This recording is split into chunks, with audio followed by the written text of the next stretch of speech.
Ça m'étonne que Jésus, cette gloire, grande gloire dans la salle, quelqu'un peut être distrait à ce moment, ça m'étonne très fort.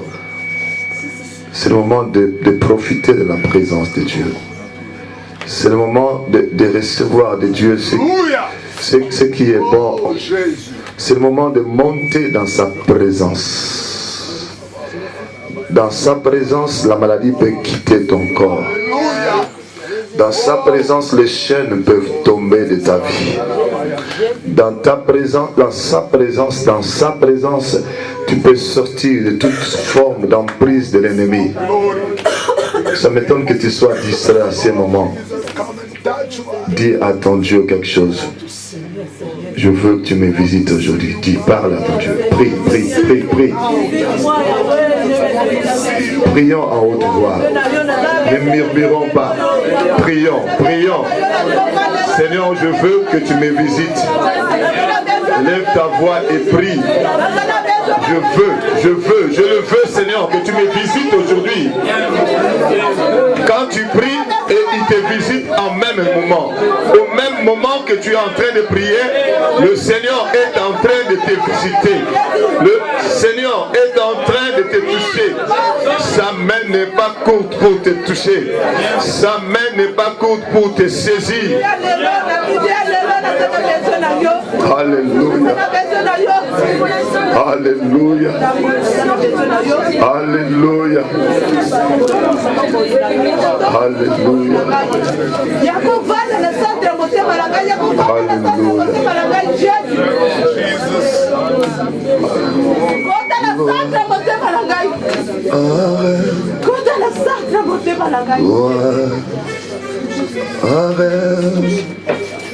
Gloire à l'agneau. Gloire, gloire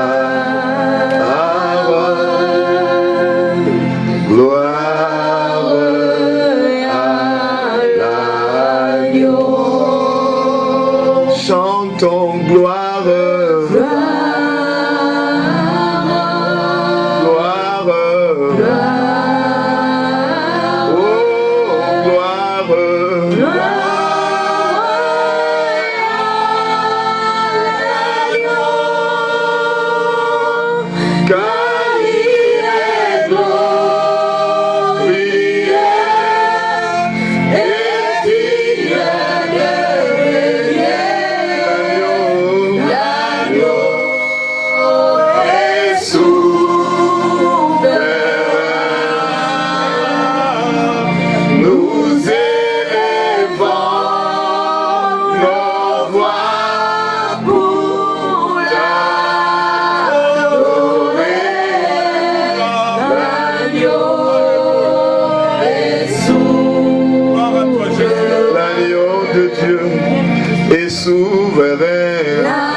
Seigneur est présent au milieu de nous. Il est écrit, j'habiterai au milieu de mon peuple. Seigneur, nous saluons ta présence. Tu es venu pour nous faire du bien. Tu es venu pour essuyer les larmes de nos yeux. Tu es venu pour que la confusion ne soit plus notre partage. Car il est écrit, mon peuple ne sera plus dans la confusion. Amen. Seigneur, nous te rendons grâce parce que tu nous as toujours exaucés. Merci parce que les prisons que nous avons retenues seront vides aujourd'hui. Merci parce que les condamnations tombent aujourd'hui. Merci parce que les limitations tombent de nos vies. Merci parce que les surveillances sataniques sont tombées aujourd'hui. Merci parce que les maladies diaboliques sont tombées aujourd'hui. Merci parce que Jésus triomphe dans nos âmes, esprits et corps.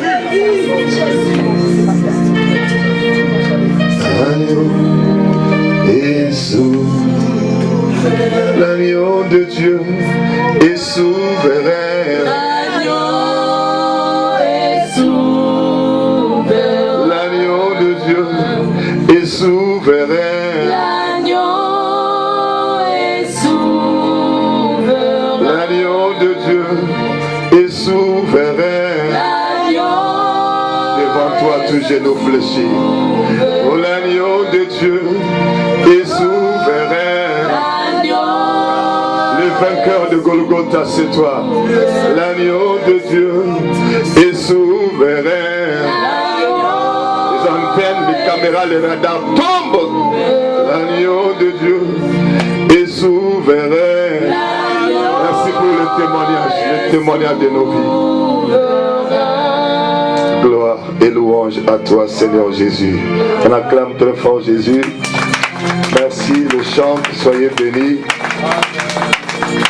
Soyez bénis. Nous pouvons nous asseoir. Je suis très content d'être là aujourd'hui devant vous. Je suis venu beaucoup plus pour que nous puissions prier. Est-ce que vous m'entendez très bien? Je veux vraiment que l'on prie aujourd'hui. Hier, c'était un peu comme ça. Hein? Il y avait des gens qui parlaient derrière. Tantôt, il fallait diminuer le volume. Mais je crois qu'aujourd'hui, il n'y a rien qui va nous empêcher de prier. Amen. Amen. Je suis en train de dire Amen. Amen. Vous savez, quand nous sommes à l'église, c'est mieux de participer à la réunion. Il ne faut pas être à l'écart de tout ce qu'on fait. S'il faut danser, dansons-nous tous. On danse pour Jésus, oui ou non? Amen. S'il faut chanter, chantons tous. Nous ne chantons pas pour un homme. Nous chantons pour celui qui nous a donné le souffle. Et il nous l'a donné gratuitement. Est-ce qu'on est là? Amen. Demande à ton voisin, est-ce que tu es là? Et qu'est-ce qu'il a dit? Hein? Alléluia. Amen. Dis-lui encore, aujourd'hui c'est le jour de ma bénédiction. Confesse ce qu'on te dit de confesser.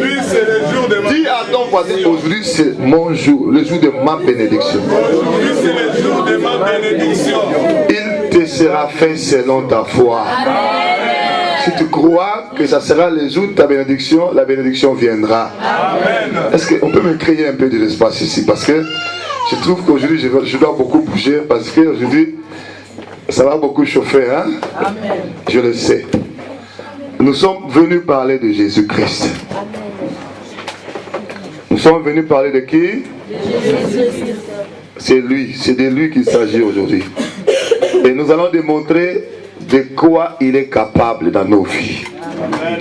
Et d'emblée, je vais vous dire, Jésus-Christ est capable de tout. Amen. Il n'y a rien qui lui est impossible. Il est capable de tout. Il a guéri quelqu'un qui a fait 38 ans de maladie dans la Bible. 38 ans de maladie, il se disait, peut-être je vais mourir avec cette maladie-là. Mais lorsque Jésus est arrivé dans sa vie, il a mis fin au règne de Satan pendant 38 ans.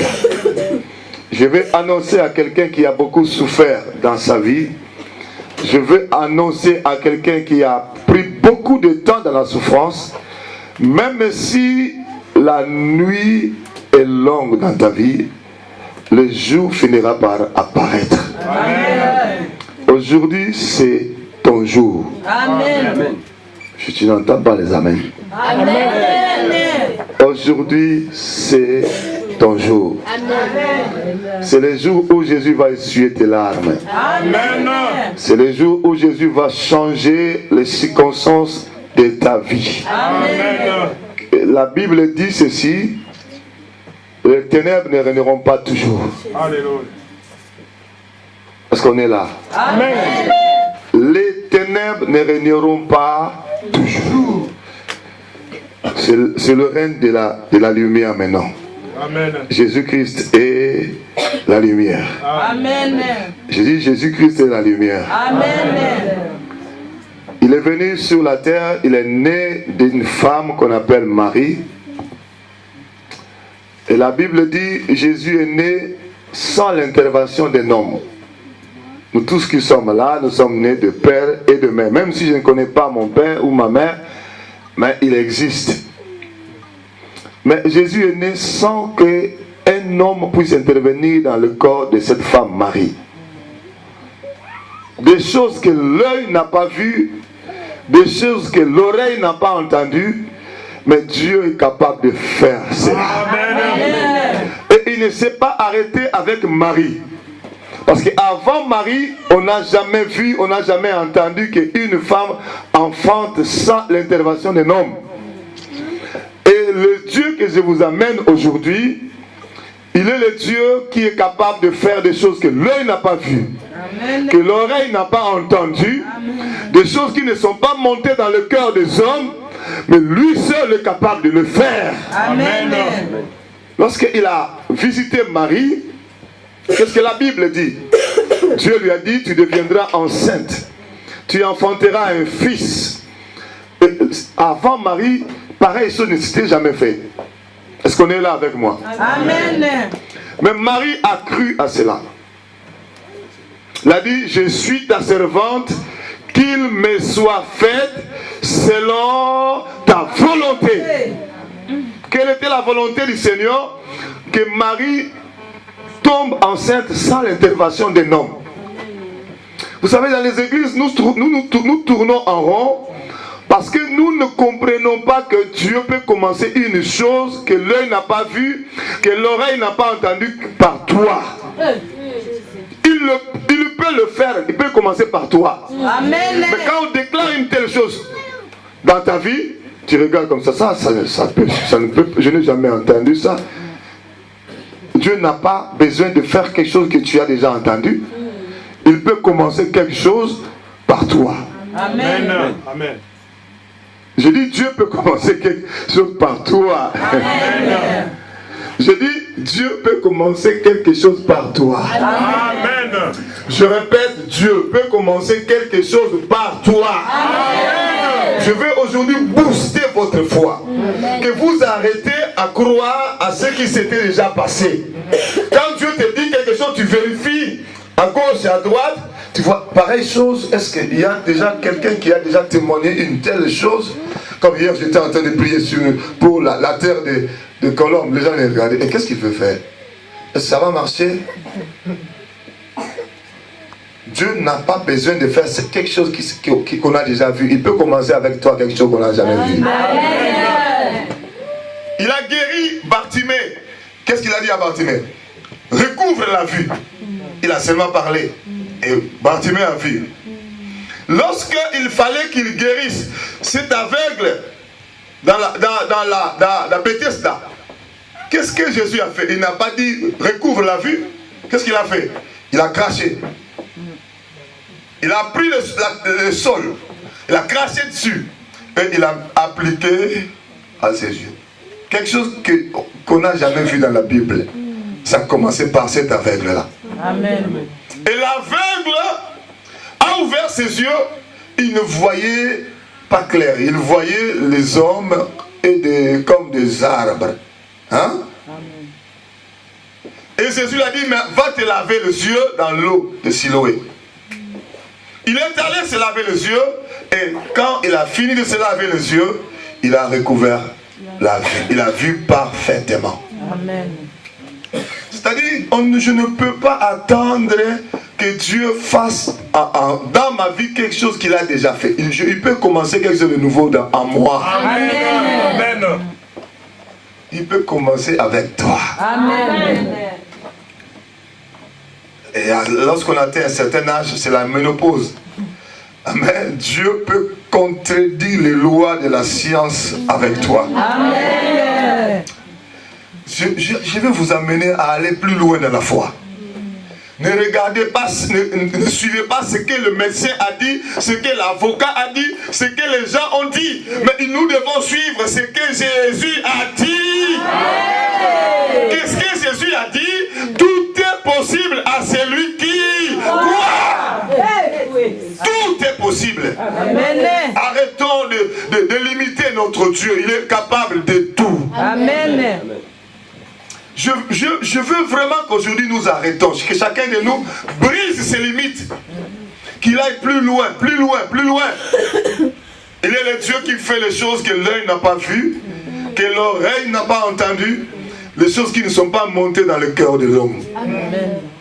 Il peut le faire avec toi. Amen. Imaginez un homme comme David. Avant d'hériter la royauté, il faut que tu sois dans la famille. Vous ne connaissez pas ça? On ne peut pas être roi si on n'est pas issu de la famille royale. Oui ou non? Amen.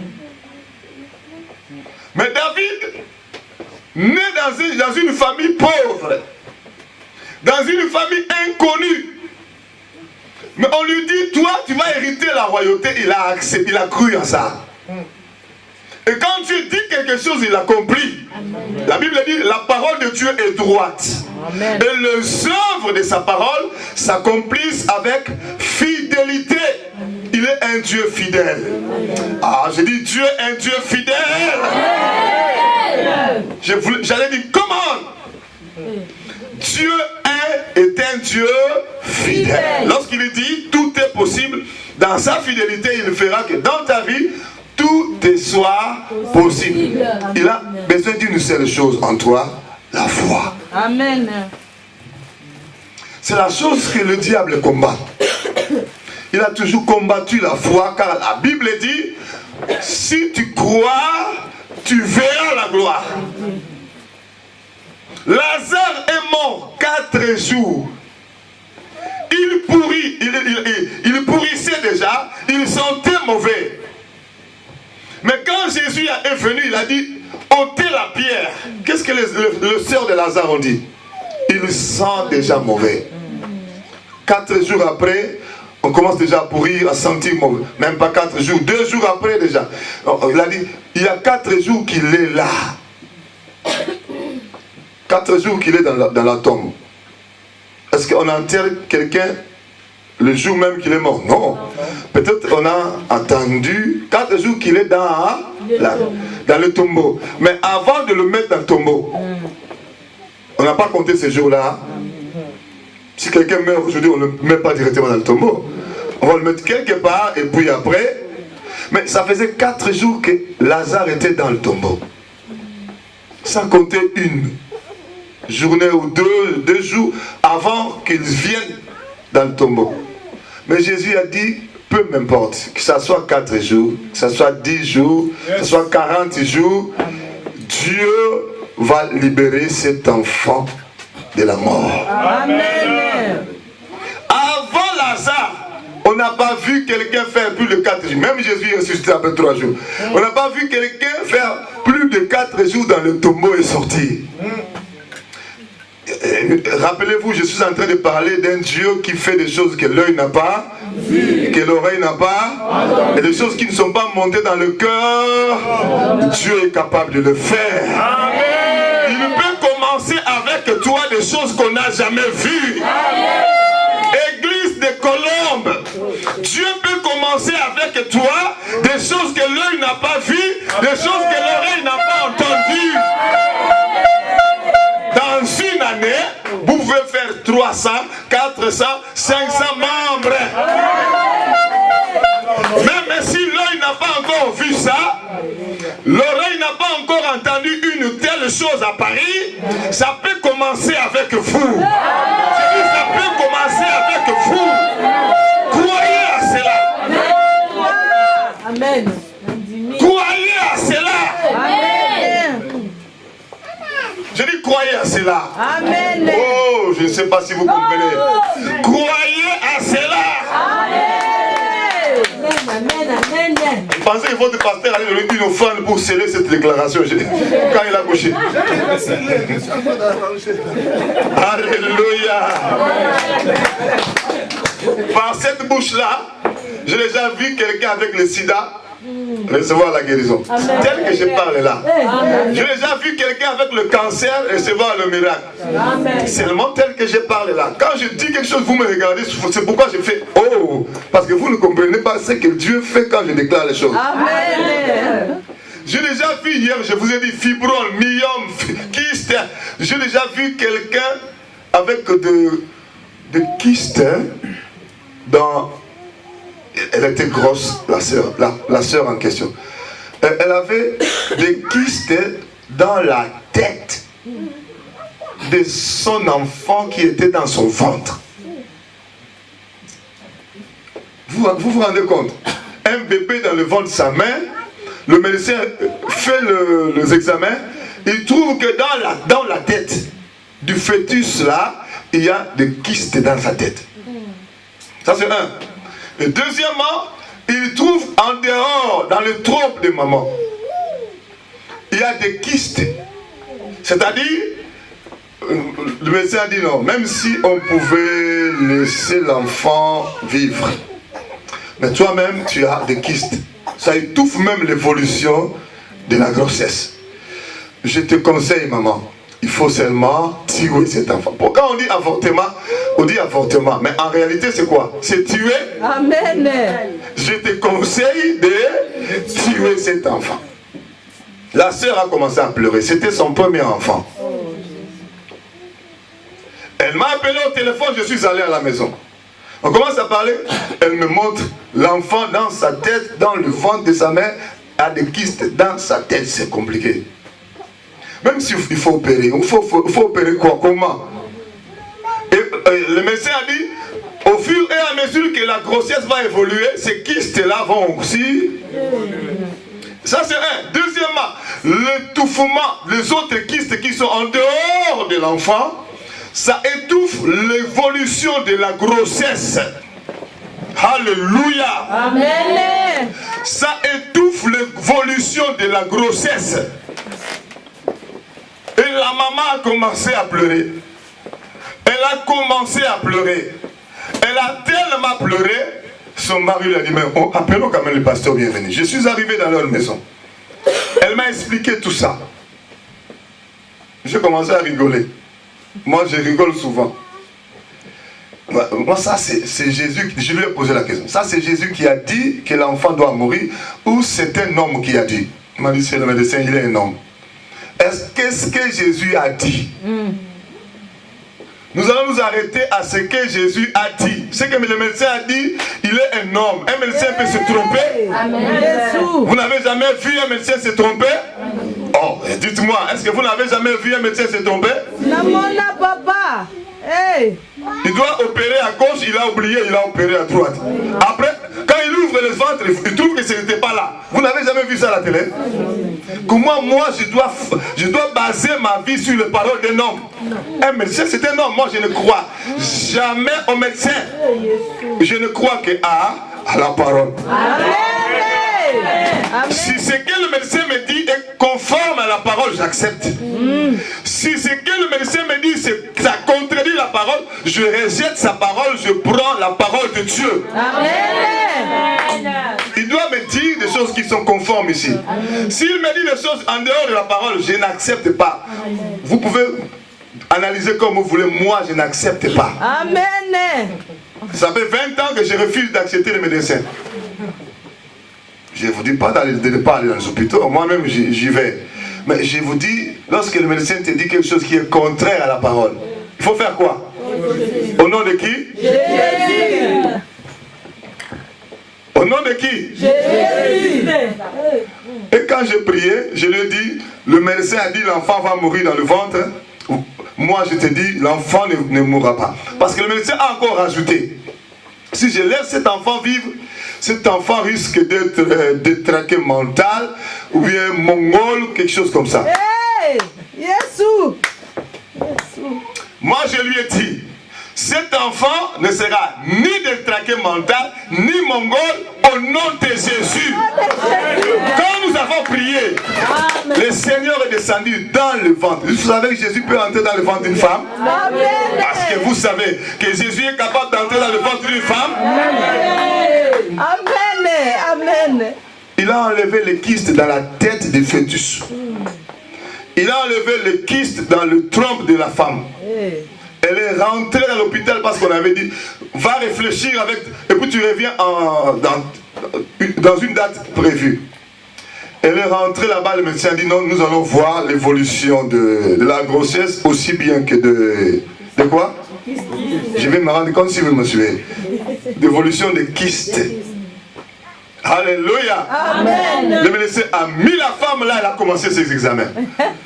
Elle met ses lunettes. commence. Tac, tac, tac, tac. Après, elle voit les kystes de la tête du fœtus disparus. Les kystes dans les trompes de la femme. Il faut maintenant vérifier ça. Amen. Disparu. Ce que je vous dis, c'est un témoignage vivant. La sœur, elle est vivante, elle habite en Hollande, à Dordrecht. Il connaît, le pasteur connaît. Et l'enfant est né sans kyste, hein, sans malformation. Elle est même l'enfant la plus intelligente. Elle est, au lieu d'être dans cette extrémité du médecin, l'enfant est né dans l'autre extrémité. Très intelligente. Ce que l'œil n'a pas vu, ce que l'oreille n'a pas entendu, Jésus peut commencer à le faire avec toi. Le médecin a regardé. Est-ce que c'est toi la maman telle, la madame telle? Oui, c'est moi. Elle refait l'examen. Il n'y a pas de kyste. Elle refait l'examen. Il n'y a pas de kyste. Elle a tellement pris beaucoup de temps. Qu'est-ce qui s'était passé? Non. Ma femme l'a dit au médecin, c'est Jésus-Christ qui m'a libéré.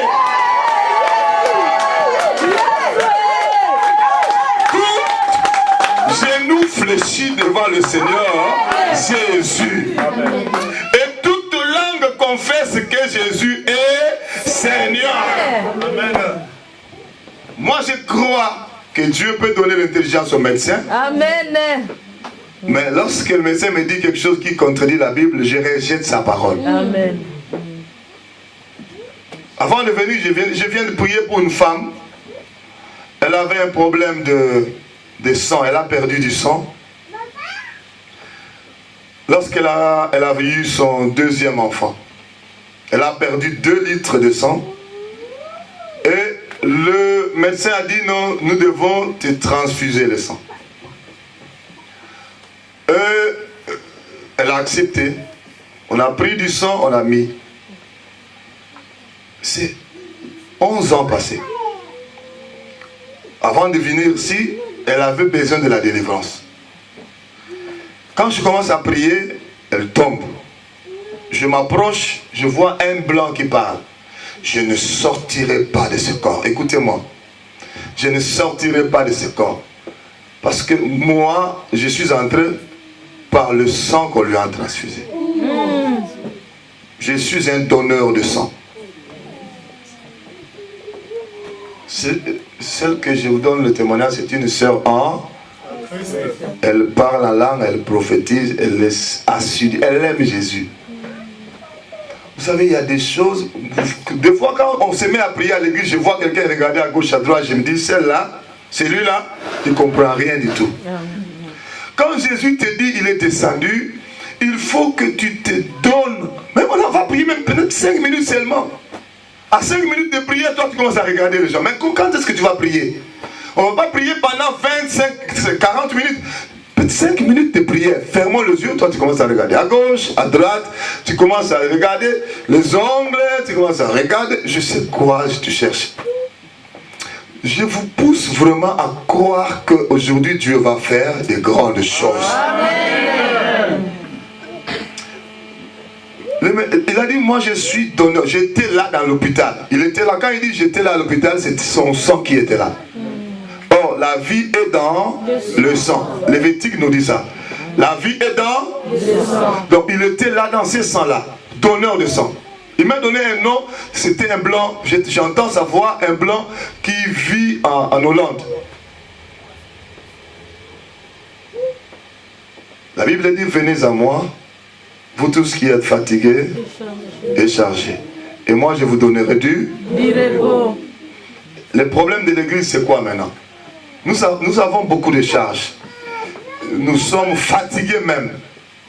Mais nous ne voulons pas venir à Jésus. C'est ça le problème. Nous sommes venus dans les églises. Nous avons nos pieds, nos mains, nos corps dans les églises. Mais nos cœurs ne sont pas venus à Jésus. C'est ça le problème de beaucoup de chrétiens. Le Seigneur dit dans Matthieu chapitre 11 verset 28, venez Venez à moi. Vous tous qui êtes fatigués et chargés. Et je vous donnerai du repos. Fatigués et chargés. On est chargé de problèmes spirituels. Ces charges-là nous fatiguent. Vous savez, quand vous êtes chargé spirituellement avec beaucoup de problèmes spirituels, ça vous fatigue. C'est comme si vous étiez en train de transporter une grande charge. Tout un conteneur de problèmes. Pendant une année, 2 ans, 3, 4, 5, 10 ans. Et la maman là a fait 11 ans avec ce monsieur qui est entré dans sa vie via la transfusion sanguine. 11 ans. Mais il faut voir sa vie. Rien ne marchait. Elle prie comme si elle était en train d'insulter Dieu. Elle ne comprend absolument rien. Il y a des maladies, on prie, il y a la guérison. Après, la maladie revient. Si tu trouves que tu tombes souvent malade, quand on prie, ça part, et puis après un moment, ça revient. Ça, c'est pas une maladie. Ça, c'est un problème spirituel. Tu as besoin de la délivrance. Amen. Vous tous qui êtes fatigués et chargés, je vous donnerai du repos. Le repos de Jésus n'est pas accepté. Je le disais, les gens sont venus à l'église, mais ils ne sont pas venus à Jésus. Il y a une différence entre venir à l'église et venir en Christ. Parce qu'on peut être là, présent, vivant, dans l'église, en train de chanter, danser, en train de faire je sais quoi à l'église, mais être absent de la main de Jésus. La majorité, je vous dis doucement pour que les gens n'écoutent pas, la majorité même des gens qui vont aux églises, ils ne sont pas en Christ. Je le dis doucement parce que les gens qui sont en haut, ils vont écouter. Parce que c'est honteux. Hein? La majorité même des gens qui tiennent de Bible, ils sont venus dans les églises, mais ils ne sont pas venus en Christ. C'est une différence. Venez à moi. Il ne dit pas viens à l'église. Il dit venez à moi Jésus. Ouvrez son corps pour donner la place à Jésus comme Seigneur et Sauveur. C'est différent de s'acheter une Bible. C'est différent de venir à l'église. C'est différent de dire je veux devenir protocolaire, intercesseur, chantre. C'est différent. Venez à moi. Quand il te dit venez à moi, ça veut dire qu'il te voit quelque part. C'est là où tu as des charges. C'est là où tu es fatigué. À cause de beaucoup de charges, il te voit en dehors de lui. C'est pourquoi il dit venez à moi. Amen.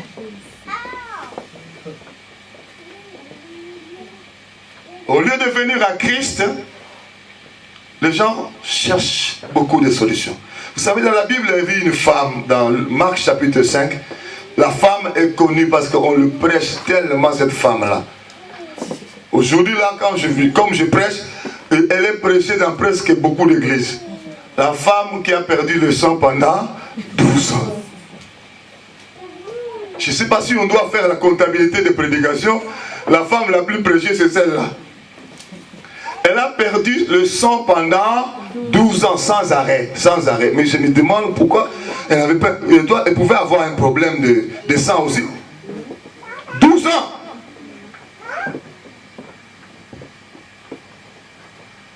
12 ans de maladie. Elle se disait, ah, si je suis malade, c'est pas un problème, j'ai mon argent. Elle a dépensé l'argent parce qu'il y a des gens qui croient à leur argent, à leur richesse. J'ai l'argent, même si j'ai des problèmes, mon argent va résoudre. Il y a des gens comme ça. Malgré qu'il vient à l'église, mais il ne croit pas trop à ce que nous disons. Il croit souvent à son argent. J'ai l'argent, j'ai autant en banque, j'ai mon travail. Chaque année, si je veux prendre le crédit, on peut me donner. Il croit à tout ça, mais il ne croit pas à Jésus. Vous savez, même les gens qui vont au travail, ils croient au contrat là. Parce que s'il prend le risque de se réveiller à 5 h du matin en hiver, il met même le réveil pour sursauter. Parce qu'il croit au contrat qu'il a signé. N'est-ce pas? Amen. Sinon, moi, je ne peux pas couper mon sommeil. Réveiller en sursaut. Si je ne crois pas. Et puis, c'est vrai, quand je vais aller au travail, à la fin du mois, j'aurai quoi? Mon salaire. Mais beaucoup de gens croient à leur contrat de travail, mais ils ne croient pas en Jésus. Si le contrat de travail lui dit, tu dois te réveiller à 5 heures, même à 4 heures du matin, même s'il y a des neiges, 1 mètre de neige, il se réveille. Mais si le contrat qu'il a fait avec Jésus, les gens ne croient pas à ça. Si Jésus dit, on va se rencontrer à 13 heures, ou bien à 11 heures, il s'arrange pour venir 1 heure après ou 30 minutes après, voire 1h30 après. Il ne s'occupe même pas de ce contrat-là. Comment on peut respecter son travail plus que Jésus? Ça démontre qu'on est encore loin de connaître le Seigneur. C'est lui qui mérite la gloire, l'honneur sur la terre des hommes, plus que tous les hommes. C'est qui? Jésus. Comment on peut le mettre derrière et on prend les autres choses, on met devant? Il y a des gens, lorsqu'il y a un rendez-vous avec le rappel de... On appelle ça comment? On paye les enfants là. Allocation. On veut rappeler, parce qu'on a fait 5 mois, 10 mois sans payer ses enfants, il a rendez-vous à 12 heures. Vous savez, il va arriver là à quelle heure? À 11 heures. Il s'arrange pour être là. Dans le parage, il fait de 100 pas. Il ne veut pas rater parce qu'on va dire tu es venu. Mais si c'est rendez-vous avec Jésus, il s'arrange pour être 1 heure après. Parce qu'on ne croit pas que Jésus peut nous donner plus que ce que la CAF a donné. On ne croit pas ça. Fatigué, chargé.